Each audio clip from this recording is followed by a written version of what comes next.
गुरवे गौरचन्द्राय राधिकायस्तदालये कृष्णाय कृष्णभक्ताय तद्भक्ताय नमो नमः।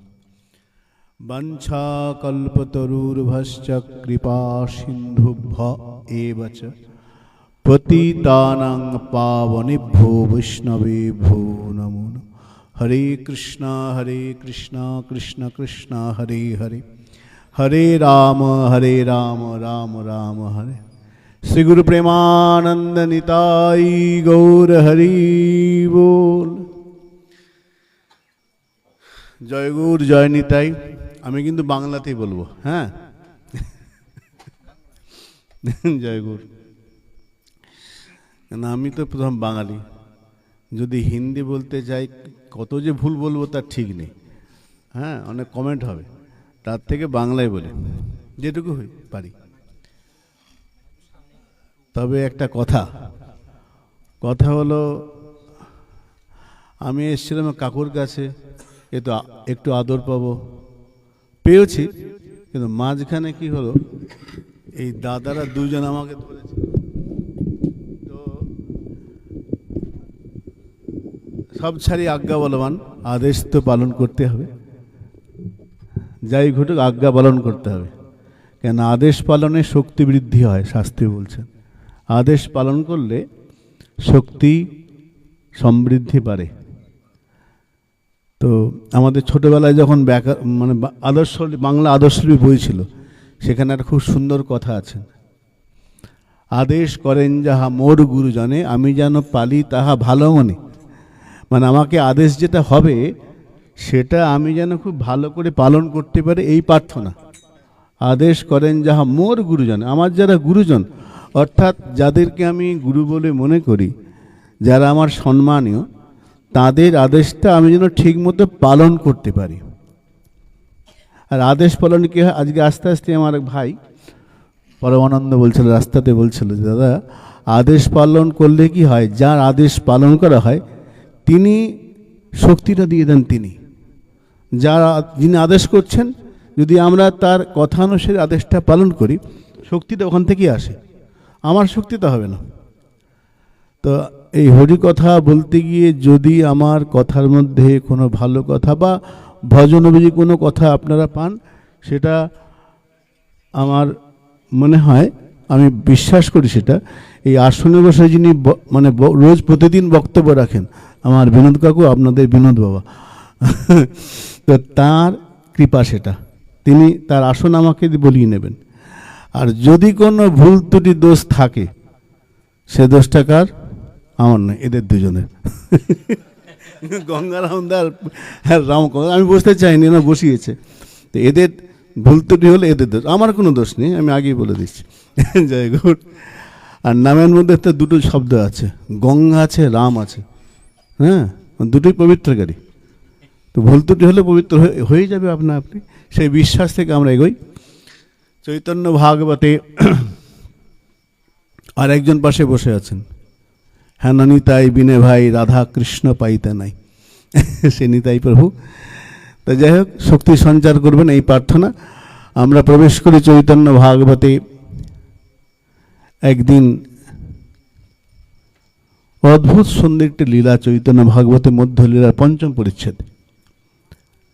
শ্রীমান মহাপ্রভু শ্রী নিতাই চাঁদকে ডেকে বলছেন, শোনো শোনো নিত্যানন্দ শ্রীপাদ গোসাই, হে নিতাই চাঁদ, হে শ্রীপাদ, ব্যাস পূজা করিবা কোন ঠাই? প্রভু গৌর সুন্দর তিনি নিতাই চাঁদকে বলছেন, শোনো শোনো নিত্যানন্দ শ্রীপাদ গোসাই।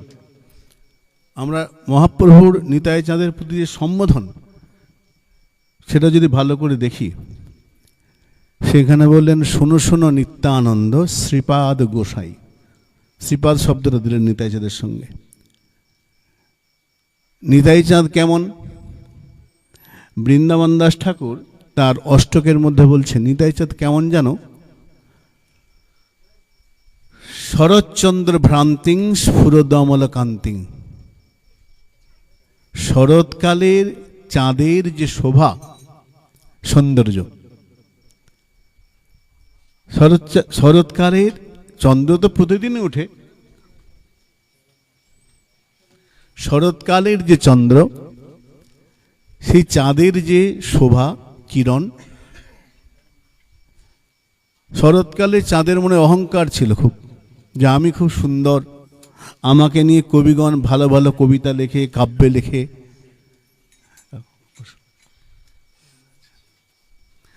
তো কাব্যে লেখা হয় শরৎচন্দ্র ভ্রান্তিং। শরৎকালের চাঁদ যখন প্রভু নিতাই চাঁদকে দেখল, তখন শরৎকালের চাঁদ ভাবছে এতদিন আমি বৃথা অহংকার করেছি, অহংকার করেছি, অহংকার করেছি, বৃথা অহংকার করেছি। কেন না, পদকর্তা বলছেন হেরি সুধা কর মুরছি চরণে পড়ু। শরৎকালের চাঁদ সুধাকর, সে যখন প্রভু নিতাই চাঁদকে দেখল, সে বলল আমার আকাশে থাকা ঠিক হবে না। কেন, এতদিন আমি যে অহংকার করেছি এটা মিথ্যা, দর্প, দম্ভ। দম্ভ মানে মিথ্যা অহংকার। আমি যা নই সেইভাবে অহংকার করেছি। যদি সুন্দর হতে হয় তাহলে পৃথিবীতে নিতাই চাঁদ। তাই হেরি সুধা করো মুরছি চরণে পড়ু।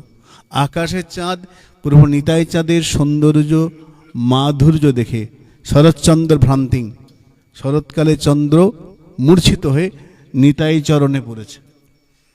যখন পড়েছে, কি হয়ে পড়েছে, আমাদের বাংলায় আমরা বলি আহ্লাদে আটখানা, মানে আহ্লাদে আনন্দে আটখানা হয়ে যায়।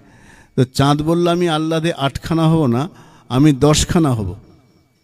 তাই রৌহু দশ নখর উপধরি, প্রভু নিতাই চাঁদের 10টি চরণে, 10টি আঙুলে, চরণের 10টি আঙুলে নখ হয়ে রয়ে গেল।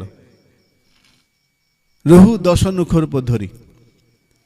তাই শরৎকালের চন্দ্রের যে শোভা সৌন্দর্য আজ ম্লান হয়ে গেছে প্রভু নিতাই চাঁদের কাছে। শরৎচন্দ্র ভ্রান্তিং স্ফুরদমল কান্তিং, এমন সুন্দর কান্তি তার। নিন্দিত গজগতি, হাঁটছেন কেমন করে, তার চলার যে ভঙ্গিটা, গতিটা নিন্দিত গজগতি। গজরাজ যখন রাস্তা দিয়ে চলে যায়, তার যে সৌন্দর্য শোভা, সে যখন চলে শরীরটা দোলে, ওই সুরটা দুলতে থাকে, তার ভঙ্গিটা ভারী সুন্দর। সেটাও নিন্দিত হয়ে যায় নিতাই চাঁদের ভঙ্গির কাছে, নিন্দিত গজগতি। তো কি করতে হবে, বৃন্দাবন দাস ঠাকুর বলছেন ভজে নিত্যানন্দম। এই যে নিতাই চাঁদ, তাকে আমরা ভজনা করব। কেন, ভজন তরু কন্দং নিরবধি। এই যে ভজন করো, ভজন তরু, ভজন বৃক্ষের মূল আমার প্রভু নিতাই চাঁদ। ভজন তরু কন্দং নিরবধি। ভজন করতে গেলে ভজন বৃক্ষের তরুর মূল নিতাই চাঁদ, ভজন তরু কন্দং। চৈতন্য ভাগবতে বৃন্দাবন দাস ঠাকুর বলছেন সংসারের পার হইয়া ভক্তির সাগরে যে ডুবিবে, সে ভুজুক আমার নিতাই চাঁদের। ঠাকুর নরোত্তম বলছেন হেন নিতাই বিনে ভাই রাধা কৃষ্ণ পাইতে নাই। পাইতে নাই পাবো না, বলে পাবে, কিন্তু নিতাই করুণা না হলে আস্বাদন ঠিক মতো হবে না। আমাদের দিলীপ জেঠু ছিলেন না, দিলীপ মিত্র, দিলীপ জেঠু, তিনি বলেছিলেন জেঠু এইটা এরকম পাইতে নাই কেন বললেন, বলে যদি পাও হয়তো রাধাকৃষ্ণ পেলে, নিতাই করুণা না থাকলে সেইভাবে তুমি ভোগ করতে পারবে না, আস্বাদন করতে পারবে না। তোমার সামনে মিষ্টি আছে কিন্তু তোমার সুগার, তুমি খেতে পারবে না, সামনেই আছে। উনি বলছেন, উনি এরকম বললেন যে এই যে রাধাকৃষ্ণ পাইতে নাই, পেতে পারো, কিন্তু নিতাই করুণা হলে যে আস্বাদন বৈচিত্র্য হবে, সেটা কিন্তু হবে না। এই জন্য হেন নিতাই বিনে ভাই রাধা কৃষ্ণ পাইতে নাই, দৃঢ় করি ধর নিতায়ের পায়। সে সম্বন্ধ নাহি যার, বৃথা জন্ম গেল তার, সেই পশু বড় দুরাচার। ঠাকুর নরোত্তম বলছেন যে এমন নিতাই চাঁদ, সে নিতাই চাঁদকে প্রভু বলছেন হে নিতাই চাঁদ, ব্যাস পূজা করবে কোথায় করবে, ব্যাস পূজা করিবে কোন ঠাঁই। কেন যে কোনো পূজা করতে গেলে আগে স্থান পঞ্চশুদ্ধির প্রয়োজন। স্থান শুদ্ধি, মন্ত্রশুদ্ধি, দেবশুদ্ধি, দ্রব্যশুদ্ধি, এতগুলি শুদ্ধির প্রয়োজন। তো প্রথমটা স্থান শুদ্ধি। তো প্রভু নিতাই চাঁদকে মহাপ্রভু বলছেন, হে নিতাই চাঁদ, তুমি তো সন্ন্যাসী, তোমার তো ব্যাস পূজা করা প্রয়োজন। তো ব্যাস পূজা করবে, নিতাই চাঁদ কোথায় করবে? স্থান নির্বাচন কোথায়? স্থান শুদ্ধি, স্থান তো ঠিক মতো করতে হবে। কোথায় স্থান? নিতাই চাঁদ ভাবছেন, একবার মহাপ্রভুর মুখের দিকে তাকালেন, ইঙ্গিতটা বুঝলেন। ইঙ্গিতটা বুঝে বলছেন, ওই বামনার ঘরে। বামনার ঘরে মানে শিবাস পণ্ডিতের ঘরে পূজাটা হবে। নিতাই চাঁদ বললেন, আমি যে ব্যাস পূজা করব শিবাস পণ্ডিতের ঘরে। কেন? পুরোহিত নির্বাচন ঠিক মতো করতে হবে। পূজা করতে গেলে আগে পুরোহিত নির্বাচন কোথায় হবে, প্রথমে স্থান নির্বাচন, তারপরে পুরোহিত নির্বাচন। ব্যাস পূজার আচার্য শ্রীবাস পণ্ডিত, শ্রীবাস পণ্ডিতকে পুরোহিত নির্বাচন করলেন প্রভু নিতাই চাঁদ। কেন? 10 মিনিট সময় নিয়েছে তো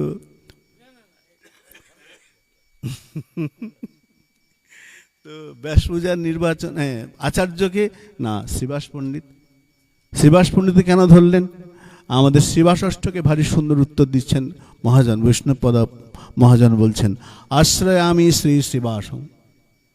যদি গৌর সুন্দরকে পেতে হয় তা শ্রীবাস পণ্ডিতকে আশ্রয় করতে হবে। আশ্রমে শ্রী শ্রীবাসম।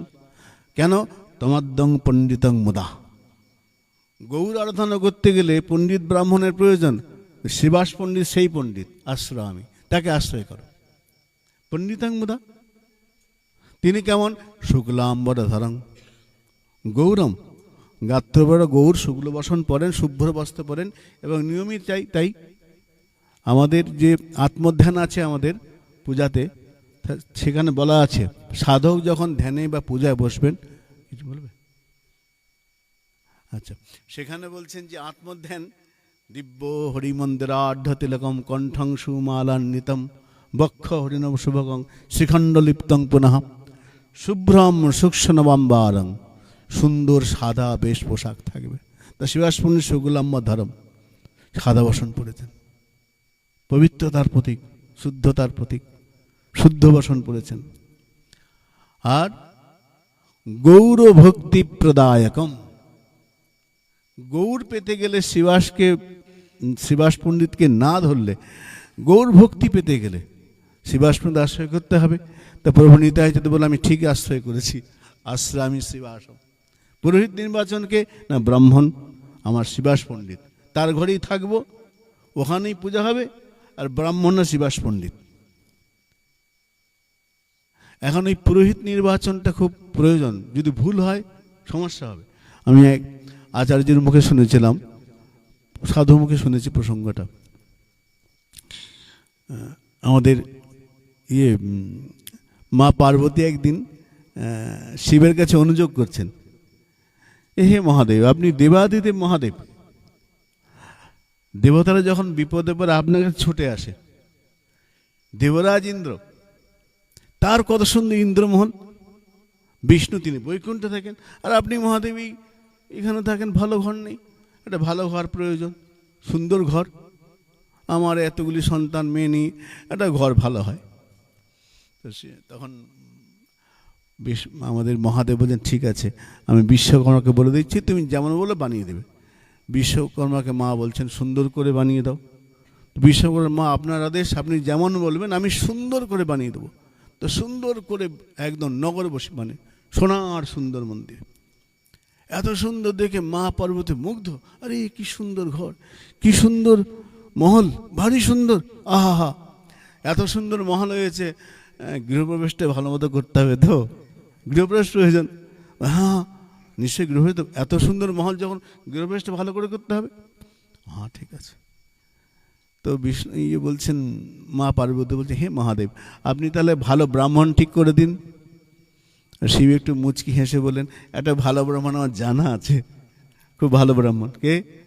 দশানন, চতুরানন না, একবারে দশানন। দশানন, হ্যাঁ ভালো, সে তো আপনারই ভক্ত। হ্যাঁ আমারই ভক্ত। ঠিক আছে, বলে দিন।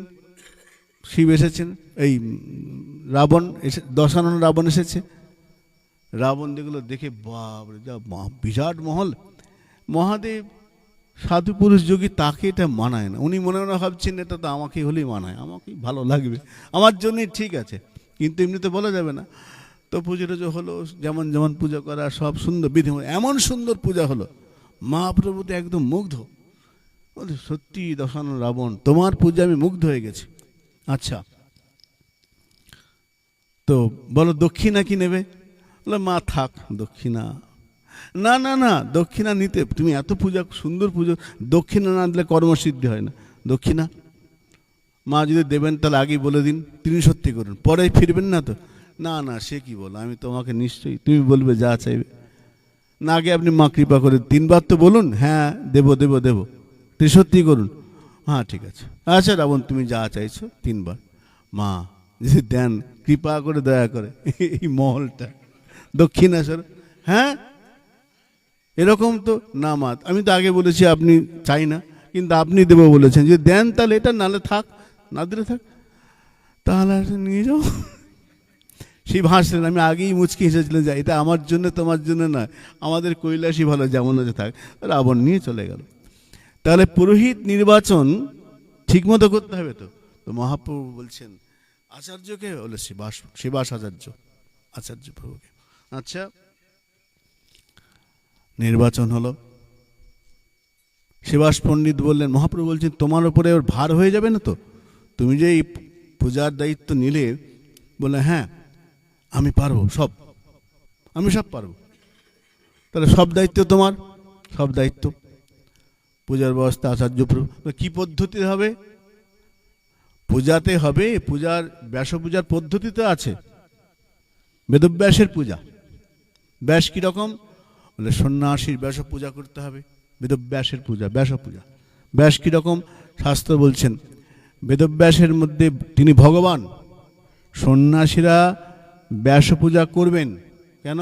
গীতার মধ্যে বলছেন বেদব্যাসের মধ্যে ব্রহ্মা রয়েছেন, মহাদেব রয়েছেন, বিষ্ণু রয়েছেন। বলে কোথায় ব্রহ্মা, কোথায়? ওই যে অচতুর্বদন ব্রহ্মা, বেদব্যাস ব্রহ্মা। আরে ব্রহ্মার তো 4টে মাথা, না না, অচতুর্বদন, 4টে মাথা নেই, কিন্তু তিনি ব্রহ্মা, আর তিনি হরি, বিষ্ণু।